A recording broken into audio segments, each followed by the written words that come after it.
Alrighty guys, we're back for Mono Green Aggro, and this is a Bloomburrow Standard brew, and I'm Red Cat. Let's briefly go over the deck, then hop right into some ranked. We got all four Pawpatch Recruits, 1 mana 2/1 with Offspring for 2. So you may pay an additional 2 as you cast the spell. If you do, when this creature enters, create a 1/1 copy of it. Now it also has Trample, and whenever a creature you control becomes the target of a spell or ability an opponent controls, put a +1/+1 counter on target creature you control other than that creature. There's a lot packed onto this card that makes it a good card, man. I like it. And we have all four Snakeskin Veil as our choice protection, and all four Tail Swipe as our choice spot removal. Onwards to the 2 mana cards, we got a couple Innkeeper's Talent. 2 mana, enchantment class, and at the beginning of combat on your turn, you put a +1/+1 counter on target creature you control. Nice. Now at level 2 for just 1 green mana. Permanents you control with counters on them have ward 1. Nice. Now at level 3 for 3 and a green, if you would put 1 or more counters on a permanent or player, put twice that many of each of those kinds of counters on that permanent or player instead. I'm interested to see how much this is actually going to do today, because I like it. We have all four Quirion Beastcallers in here too, because we do got that whole +1/+1 counter theme going on. So whenever we cast a creature spell, you put a +1/+1 counter on this, and then whenever it dies, you get to distribute those counters among any number of target creatures you control. So beautiful stuff. We got 4 Tender Wildguides. Wild Guides, actually. This is a 2 mana 2/2 with Offspring for 2. And you could tap it to add 1 mana of any color, or you can tap it to put a +1/+1 counter on this creature. I like this. Another one where I'm really interested to see how much it's actually going to do today. And we have all 4 Keen-Eyed Curators. This is a 2 mana, double green, 3/3. That's all it needs for me to play it, but it also has other stuff on here too. For just 1 mana, exile target card from a graveyard. Cool. As long as there are 4 or more card types among cards exiled with Keen-Eyed Curator, it gets +4/+4 and also Trample too. So yeah, just like another one. I wonder how much that's actually going to come into play. If it doesn't come into play at all, then it's still a 2 mana 3/3, which is pretty darn good, man. We have all 4 Bloated Contaminators. I think that Proliferate's definitely going to be good in here. We have 3 Scrapshooters as well. This is a 3 mana 4/4 with Reach and gift a card. So you may promise an opponent a gift as you cast the spell. If you do, they draw a card before its other effects. So when it enters, if the gift was promised, you destroy target artifact or enchantment an opponent controls. Cool stuff, man. The top end is Axebane Ferox. So Death Touch, Haste, and Ward. Collect Evidence 4. That's pretty disgusting, dude. Yeah, 4 mana, 4/4 with all that. Mainly in here for the haste. But I'll tell you what, if you're ramping off the Wild Guide into a turn 3 Axebane Ferox, that ward cost is going to be pretty hard for the opponent to pay that early in the game. So 23 total mana. One of them is a Oakhollow Village, which I wonder if it's actually going to be worth it today, because you can tap it for green, and then you can spend this mana only to cast a creature spell. Luckily, though, you can also tap it for a colorless too, for anything. Now, the bottom ability here, green, you can tap this. Put a +1/+1 counter on each frog, rabbit, raccoon, or squirrel you control that entered the battlefield this turn. So we do have some raccoons and rabbits, and what is this guy? This guy's a possum, so he doesn't count. We have another raccoon here too, though, so you guys can see why I don't have more than one of these. Interested to see if it's actually going to do anything today. Over in the honorable mentions, I would consider these pretty important honorable mentions. Sharp-Eyed Rookie was one that almost made the cut. The Pelukrinos Reborn. It kind of feels silly not having it in here, because 3 mana, 4/5 with Reach just seems so good, man. And then also Goldvein Hydra almost made the cut at the very least as a 1 of, but I was actually thinking of a 2 of in here, but I really couldn't find the room for it. Okay, guys, I do my dandiest to go ahead and save the more in-depth discussion for the end of the video, so look forward to that. In the meantime, let's go ahead, take this into some ranked, and see how we do.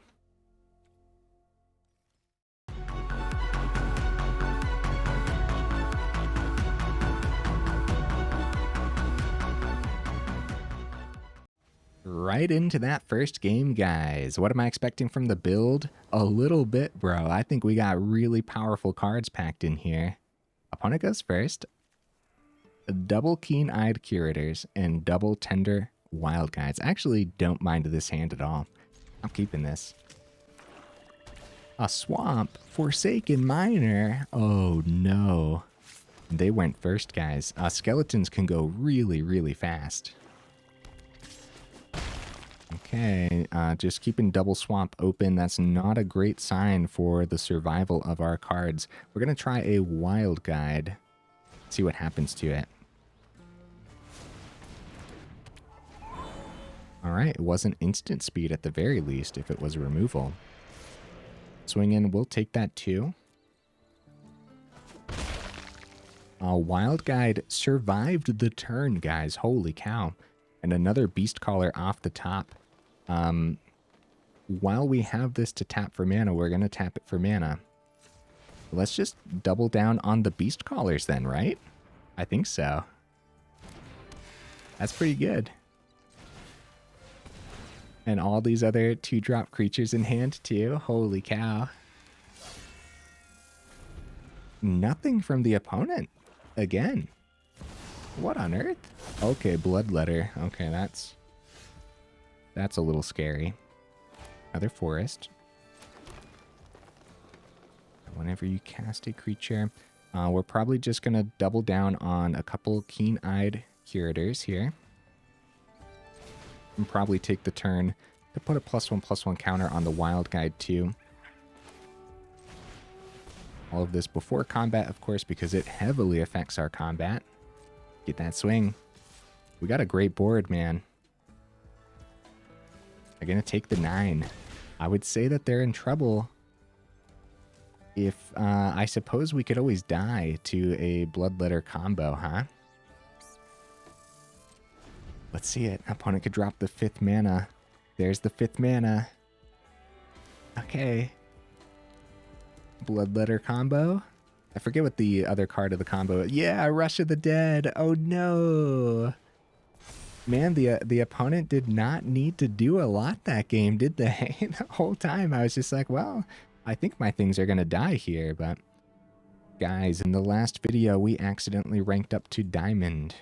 And now the ranks reset, and my heart is broken. When I say accidentally, of course, I mean, like, we weren't trying for it. Like, we weren't sitting down and trying to rank up. We just got there naturally, which was really nice. I always say that's the best way to rank up. But then the ranks reset right after that. So we're chilling at the bottom of gold right now. All right. I like it. Opponent goes first, unfortunately, but I'm not going to worry about that right now. Oh, maybe we should worry. Okay, they go for the Ruckus on turn 1 here. Mana off the top is not bad, especially with this hand. Well, we're probably in danger, bro. Mono Red's still looking incredibly powerful, pretty much no matter how you put it together. Alright. Pretty good turn 2 from the opponent. Yep, more mana is not terrible, but we're definitely going to need to get some more established onto the board. That's all we got for our turn 2.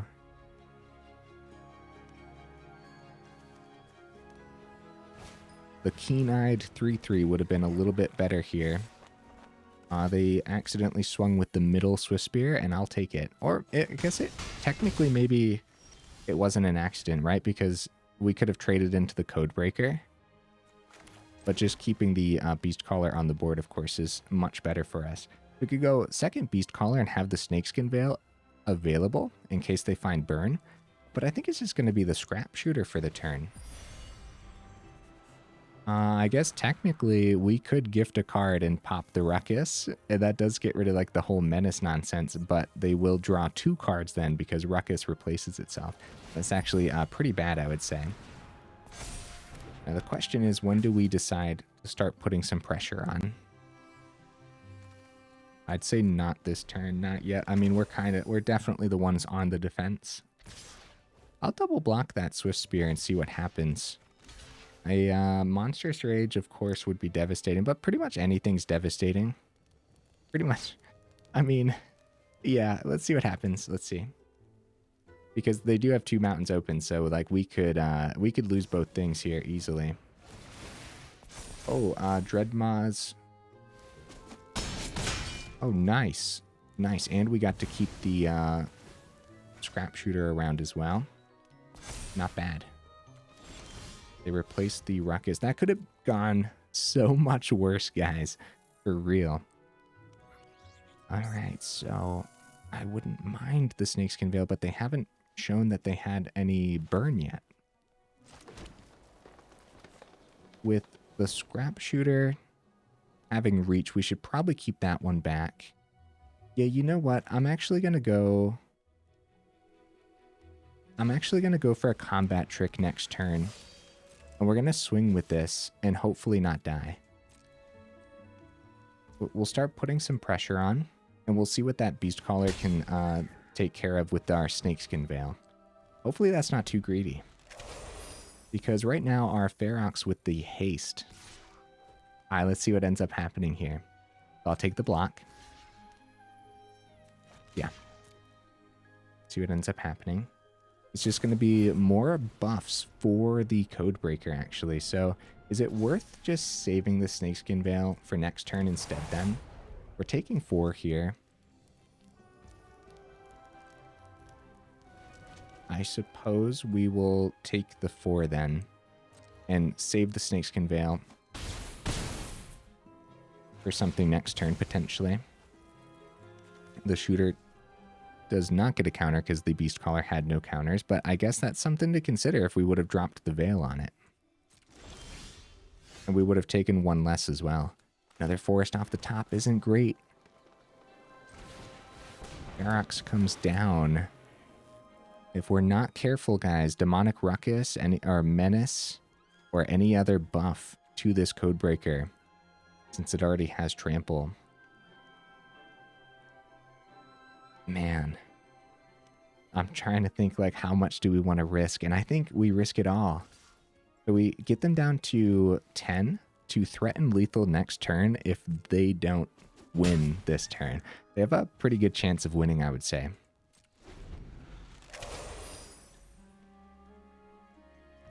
Yeah, they go in for the swing. We definitely go for the block. But if the Ferox gets to stick around, it's going to be more buffs for the Codebreaker. See, we would have much rather preferred burn in their hand, but this is a lot of buffs for everything. So how much damage is that going to be here? It's going to be 2 going through with a mountain remaining. It could be a shock. It could be... Yeah, I'm gonna hold back. We'll just take the 2 and see what happens. Because it's all dangerous at this point. It's actually nothing, guys. Okay, tail swipe. That would have come in handy, dude. Holy cow. Instead of seeing that forest last time. Alright, let's swing. It's the same concept as last turn. Now again, we're threatening lethal if they don't win this turn. The opponent only having the double mountains this whole game. They found a lightning strike. Oh no, we can't give ourselves hexproof, but I'll give the Scrapshooter hexproof. That was probably in their hand for a while though, because they didn't have many mountains, right? That was probably honestly in their opener. It was close. It was really close. Guys, hey, while I have you here after the second match, make sure you check out that description where, of course, we got that Discord link, as well as that Patreon link too, if you're interested in supporting the channel that way. Also in the description, we have like timestamps and stuff if you want to skip around the video. And also at the bottom of the video, you can always see those chapters as well for each game or like the end discussion and whatnot too. All right, I'm keeping this. We go first. Heck yeah, dude. Yeah, so far, I can't really complain with how the deck is performing. Like, it seems to be doing the thing well enough. All right, Beastcaller. Survive the turn.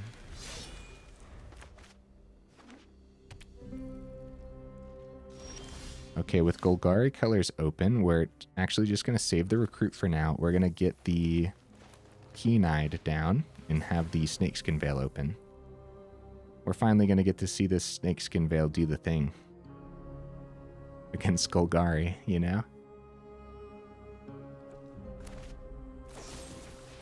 I will gladly protect that, but if they double down with another cut down... Okay, nice. So it was not another cut down. That's good news, but now they do have free reign on removal for this turn. Ooh, Sunslayer's really bad. That is really bad.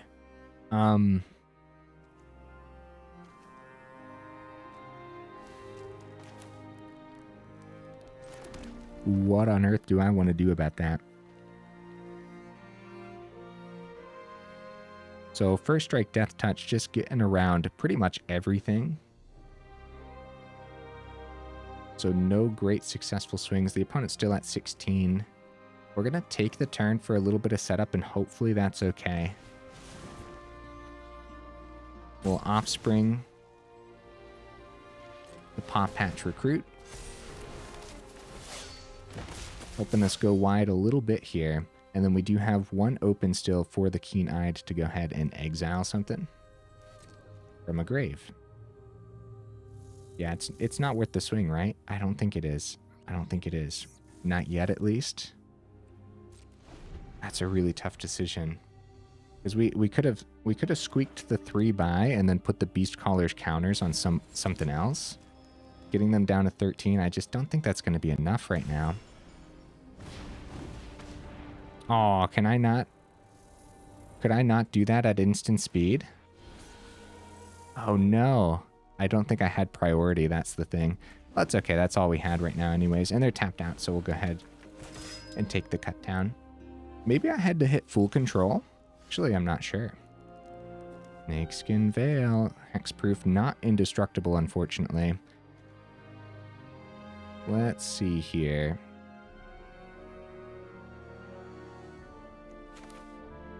Alright guys, unfortunately, the Sunslayer really holding us back. We're just gonna like full swing and see what happens. The Dread Knight can block the 1-1 successfully, but I think they'll want to trade into the 3-3 instead and make sure they take out the Beastcaller. So this is actually getting 7 damage through when they're at 15 already. So a worthwhile swing, right? If we would have pushed last turn, so now we spread these counters wide. Like onto our 1-1 and our 2-1, right? And we'll go 3 onto you, 1 onto you, like that. Actually, we could have saved the... Can I undo for the turn? There we go. There we go. We'll spread it wide like this then. Submit 3, 2 onto you. Yeah, because of the first strike, we actually had a great opportunity to stay wide here. I'll tell you what, man. The opponent is now in danger, regardless of that Sunslayer. Sheoldred's pretty good, though. The Snakeskin Veil is going to be a pretty good combat trick. Oh, that is a much better combat trick, though. Holy cow, Ferox off the top, full swing. Full swing, they block the biggest things, but we get that 5 through. All right. Very nice stuff, man. Dude, this Pawpatch Recruit has been ridiculous for me. The Offspring has been so good, it's not even funny. And I've been using the Offspring way more than I would have ever anticipated as well.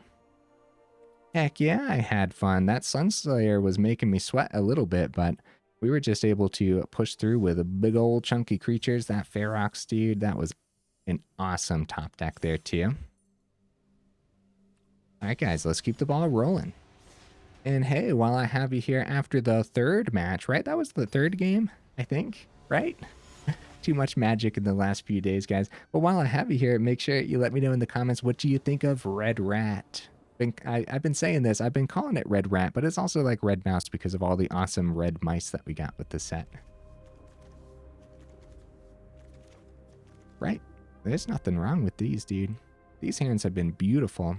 opponent goes first. That's like the most that's been wrong with these. We went first last time though, right? I think so. Pawpatch Recruit, come on down, buddy. Yeah, just a lot of value cards. Ferox. Beastcaller, hi. What are you doing over there? Beastcaller's a bit of a problem. I don't want to trade Tail Swipe. I don't want to trade my Recruit off of a Tail Swipe, but I will take the trade off of the attack. But I'm pretty sure we just get the 2 through here. And I'm pretty sure they buffed the Beastcaller, so it would still be a trade into the Curator next turn anyways, but we'll see what ends up happening here. Hopefully we're okay just playing our creatures. Bristly Bill. Oh, yeah. Oh, that should have been in the honorable mentions, maybe. That's a good addition, opponent. A really good addition. Tail Swipe luckily still trades into the Beastcaller, but now they can plug those counters onto the Bristly Bill. I think they can successfully swing here without worrying too much. So if we go Contaminator, it's a 4/4. This Beastcaller is going to get out of hand really fast. The Tail Swipe is probably better to just take out the Bristly Bill and have a good swing for the turn. I think that is totally acceptable here. But I do think we're going to be on the run in no time from their Beastcaller, so we'll see, we'll see. All right, let's get that swing for 6. Of course, one of the biggest problems is once we get them low enough, they can start saving these big chunky creatures back as blockers, and then we need to find that extra way through. Ferox has that Death Touch, so that might be a way. Okay, Ozolith, another mana, another Beastcaller. Wow, that's a 6/6 Beastcaller there, and I think they can get this swing. And I think they can get it. No, actually, they pass it back. Our board state has scared them, guys. That's good news, I guess. So an instant and a creature. The Snakeskin Veil isn't terrible. We might just double down on recruits, right? We got to go a little bit wide here. The double Beastcaller's terrifying with this Ozolith.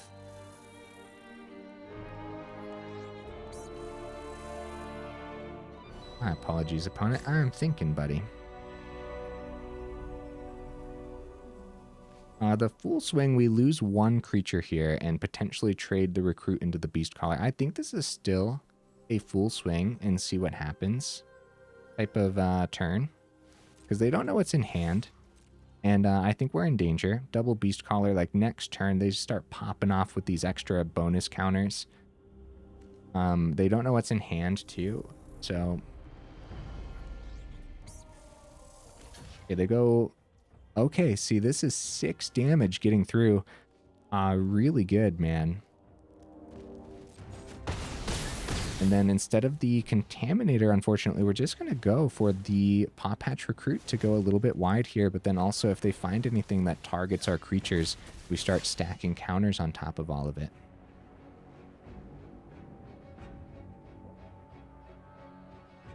Yeah, bringing them down to 6 is huge. Wow. Archangel Elspeth can bring one of these into the air. They're going to go ahead, bring... Oh, and then they're going to completely hold back for the turn, too. Right, so... Oh, man. That's quite the setup from the opponent. So now a full swing only gets us 3 through, guys. 4 if we go Snakeskin Veil. But if we let them have any more setup, dude, the +1 on the Archangel gets them a soldier. So they're going to just keep getting more and more blockers. Dude, opponent, I am so sorry for taking so long. But, like, I really want to get there, you know? Let's get the Wildguide down. That was actually a really good draw. And having Snakeskin Veil open is probably fine and dandy, too. We have it open with the Keen-Eyed's ability, too. Unfortunately, guys, we got to pass it back. We do have the full swing at the Archangel, though. But again, losing both of these means we probably lose the game as well.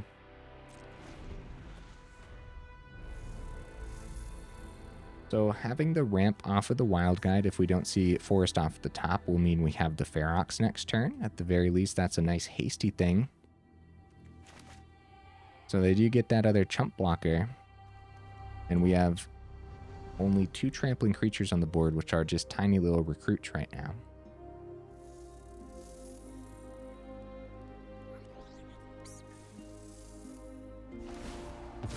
Wow, they go for the -2. There must be another Archangel in hand, right? Oh, wait, they have lethal, I bet. They totally have lethal here, right? There's 14 on these Beastcallers. They just drop a creature and end this.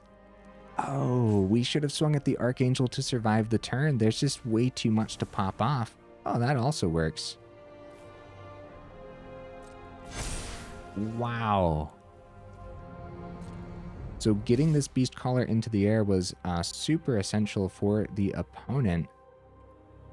Good game, opponent. Nothing we can do. We could play the Snakeskin Veil for fun, but that's pretty much it. Going down to -2, and they still had 2 cards in hand too, so I wonder if they had even more, potentially like play a creature or something too. The double Beastcaller, the Ozolith, everything was just looking so freaking awesome from the opponent over there. So Selesnya, +1/+1 counters. That's one that we're definitely going to have to visit at some point. I'll tell you what, that Archangel Elspeth too seems like a relatively underplayed Planeswalker. I feel like we never get to see that. Has such a good ability, like getting that into the air and stuff. Of course, if Ozolith didn't make an appearance that game, that would have been a lot less. We probably would have had that extra turn too. Like, I don't think we would have died there type of thing. We go first, and I'm not complaining. This is turn 3 Ferox if the Wildguide survives, so a good hand. Rubble Belt Maverick, Surveil 2. ETB Surveil 2 is pretty good, man. Oh, wow. Bloomkin, Reborn. Okay. And they easily take that trade from us, too. I'm actually not going to swing and hold off for the turn. A little bit of patience, because you never know if we're going to need that Recruit's ability if they go ahead and target something here, right? Because that's a really good trade for the opponent. Beastcaller? What on earth, dude? Today is Beastcaller's day, huh?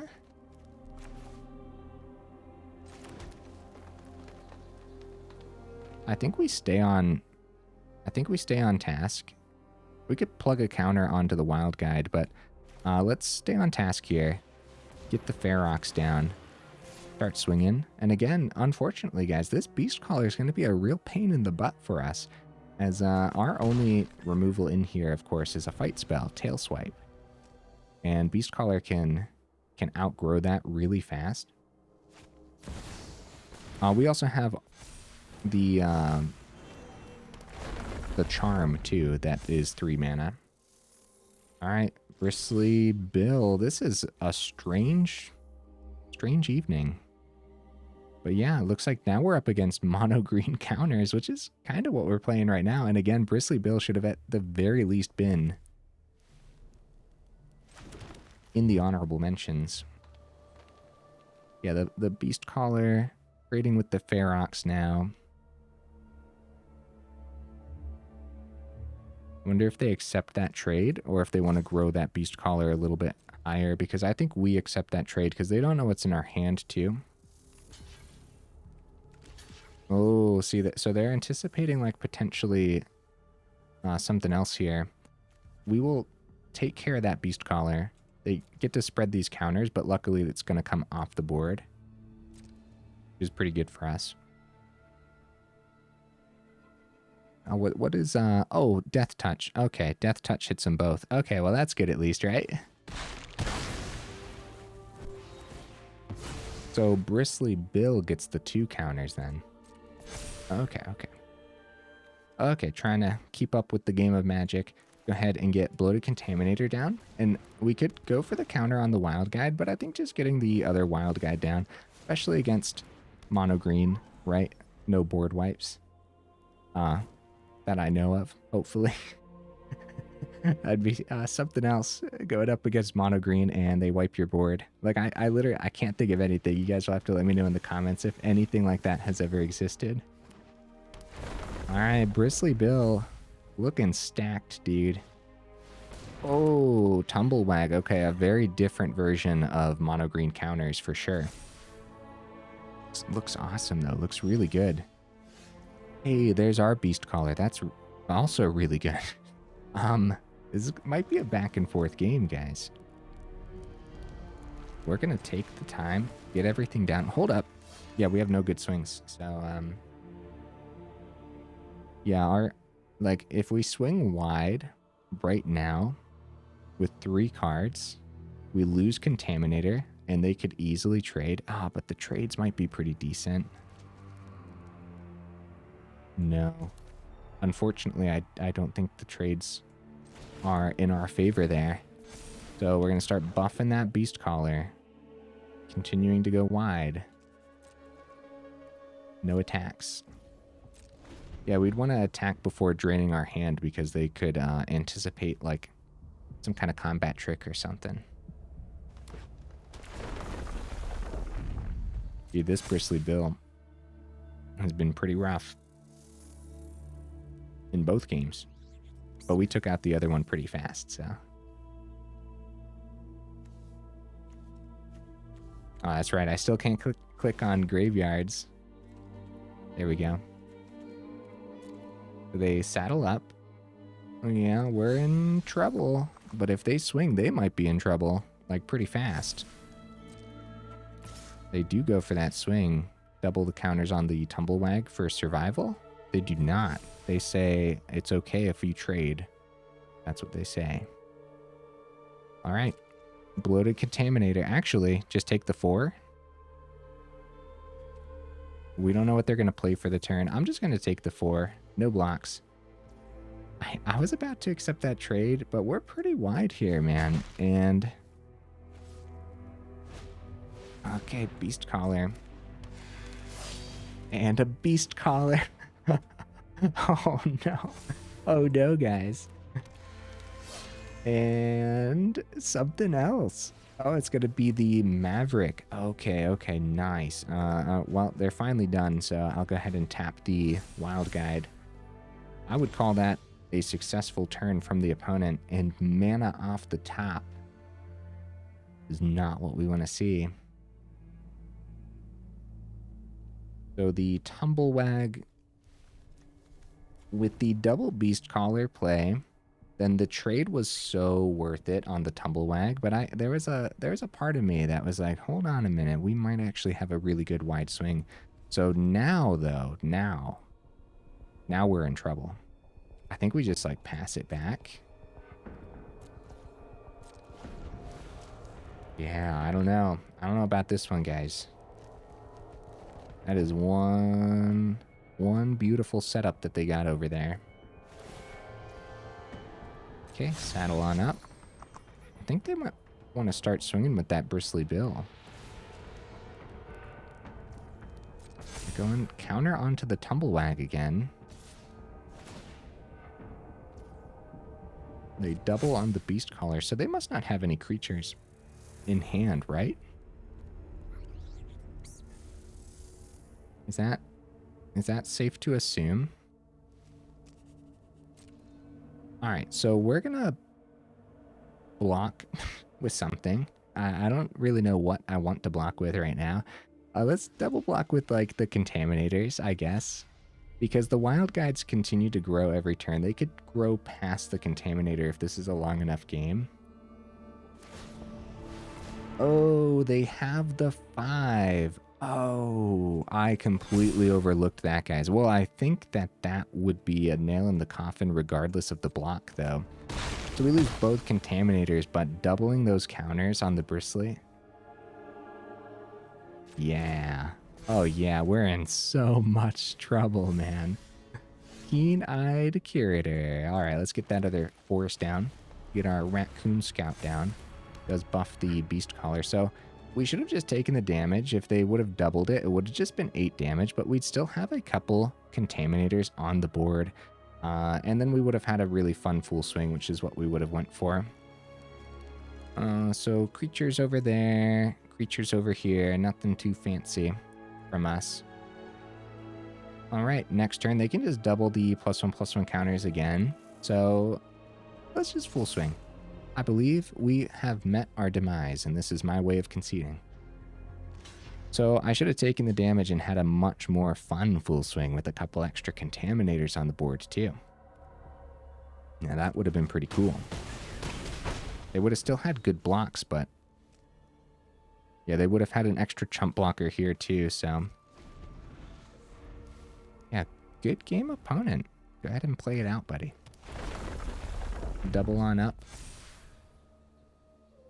on the Bristly Bill. Dude, this really should have been in the honorable mention, but one of the things too, like we only have 23. Yeah, blocking there's fine. I was gonna say the Bristly Bill's the better block, but anyways, we only have 23 land. But I don't think you really are that concerned about that, right? With the landfall on the Bristly Bill. Really tough uphill battles, I would say, guys. We're about 36 minutes in. I have a thing or two to say about the deck list, and I think that was actually game number 5 as well. Not 100% certain. I've been getting lost in my games, dude, for like, I mean, honestly, the last couple weeks, but I was going to just say the Bloomburrow release. Deck lists, mono green aggro. Wow.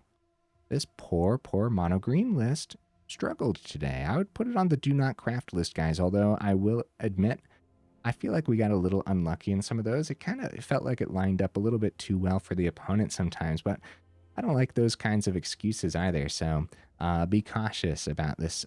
If you're considering crafting it, I wouldn't, especially pretty much everything for like the next couple weeks. Probably put it on the do not craft list. You never know where the meta is actually going to settle, and we're going to have to revisit mono green aggro to see if we can do a little bit better than what we did today, and that means change up the deck list quite a bit too. Keen-Eyed Curator, 2 mana 3/3, happens to just be good. I like it a lot. Now, what we saw in a lot of those matches is actually Beastcaller is just like a much more preferred 2-drop because, of course, it outgrows the 3/3 very fast. That doesn't mean that we don't want the 3/3s in here, though. Still want them, and you definitely like pairing them with that Beastcaller. But the opponent's Beastcallers were just like super scary every time they played them. So now, if we consider adding that Bristly Bill that we just kept seeing, boy, that was just like a little MVP, especially in that last game. I'm not 100% certain. Also, that other one where they flew in with that Archangel Elspeth, the Scrapshooter's Reach would have really come in handy. Also, in the honorable mentions, we had Polukranos Reborn, too. That also would have been able to reach in the air to take care of that, too. Honestly, I do feel like the deck list underperformed, especially underperformed my expectations. So please definitely let me know in the comments. Do you agree? Or I also probably could have piloted it a little bit better too. There's definitely probably, definitely probably, listen to me. No, there's definitely room for improvement, I would say, in at least one of those games. Oh, Pawpatch Recruit, dude. Oh, I love this card. Card seems really strong, man. We're definitely gonna be playing this more. I don't know where else we're gonna be playing it, but it's definitely gonna fit into somewhere. Some kind of build or something. Innkeeper's Talent. No, we didn't get to see you today. Why? Next time. This is still one of those things where that Ward 1 would really come in handy, right? But how easy was it to get like +1 counters on everything? Like when we had the Wildguide, we were just using this for mana most of the time too. Still really neat bottom ability on this as well.